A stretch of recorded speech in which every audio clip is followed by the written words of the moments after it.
സ്തോത്രം. ഏറ്റവും ദുഷ്ടനായ രാജാവായിരുന്നു മനശ്ശെ. ഏറ്റവും പാപം ചെയ്ത രാജാവായിരുന്നു മനശ്ശെ. ആ രാജ്യം തന്നെ നഷ്ടപ്പെട്ടത് മനശ്ശെയുടെ പാപം കൊണ്ട് എന്ന് വേദപുസ്തകം പറയുന്നു. മനശ്ശെ നിഗളിച്ചപ്പോൾ അവന്റെ സ്ഥാനം അവന് നഷ്ടപ്പെട്ടു. സ്തോത്രം. അവനെ അന്യദേശത്തേക്ക് ദൈവം അവനെ കൊണ്ടുപോയി. അവൻ ജയിലിലായിരുന്നു. ശത്രുവിന്റെ പാളയത്തിൽ അവൻ ജയിലിലായിരുന്നു. നിഗളിയായതുകൊണ്ട് ശത്രുവിന്റെ പാളയത്തിൽ അവൻ ജയിലിലായിരുന്നു. നിഗളികൾ പാർക്കുന്നത് മഹത്വത്തിലല്ല, ദൈവത്തിന്റെ പ്രസൻസിലല്ല, ശത്രുവിന്റെ താവളത്തിൽ അവന്റെ ജയിലിലാണ് ആയിരിക്കുന്നത്. പക്ഷെ ആ ബന്ധനത്തിൽ അവനായിരിക്കുമ്പോൾ സഹോദരങ്ങളെ, മനശ്ശെക്ക് സ്തോത്രം മാനസാന്തരമുണ്ടായി. മനശ്ശെ മാനസാന്തരപ്പെട്ട് പ്രാർത്ഥിച്ചപ്പോൾ അവന് നഷ്ടപ്പെട്ട സിംഹാസനത്തെ ദൈവം തിരികെ കൊടുത്തു. നാം ദൈവകൃപയിൽ നിൽക്കുന്നെങ്കിൽ എവിടെയോ മാനസാന്തരപ്പെട്ടത് കൊണ്ടാണ്.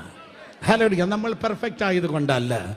പെർഫെക്റ്റ് ആയാൽ മാത്രം ഇവിടെ വന്നാൽ മതി എന്ന് പറഞ്ഞെങ്കിൽ ഈ കസേര മുഴുവൻ ഒഴിഞ്ഞു കിടന്നേനെ. എന്നാൽ ഹല്ലേലൂയ സ്തോത്രം, എവിടെയോ വേണ്ട കർത്താവേ, ഐ എം സോറി, ഞാൻ തെറ്റിപ്പോയി, ഇനി ആവർത്തിക്കത്തില്ല, കർത്താവേ എന്നോട് ക്ഷമിക്കണമേ, അങ്ങയുടെ രക്തത്താൽ കഴുകണമേ എന്നാരോ ദൈവത്തിന്റെ സന്നിധിയിൽ മാനസാന്തരപ്പെട്ടത് കൊണ്ടാണ് ഒരിക്കൽ കൂടെ നിൽക്കട്ടെ, ഒരിക്കൽ കൂടെ നിൽക്കട്ടെ, ഒരിക്കൽ കൂടെ നിൽക്കട്ടെ, ഫലം തന്നില്ലെങ്കിൽ വെട്ടിക്കളയാമെന്നുള്ള മധ്യസ്ഥതയാൽ ദൈവം നമ്മെ നിർത്തിയത്.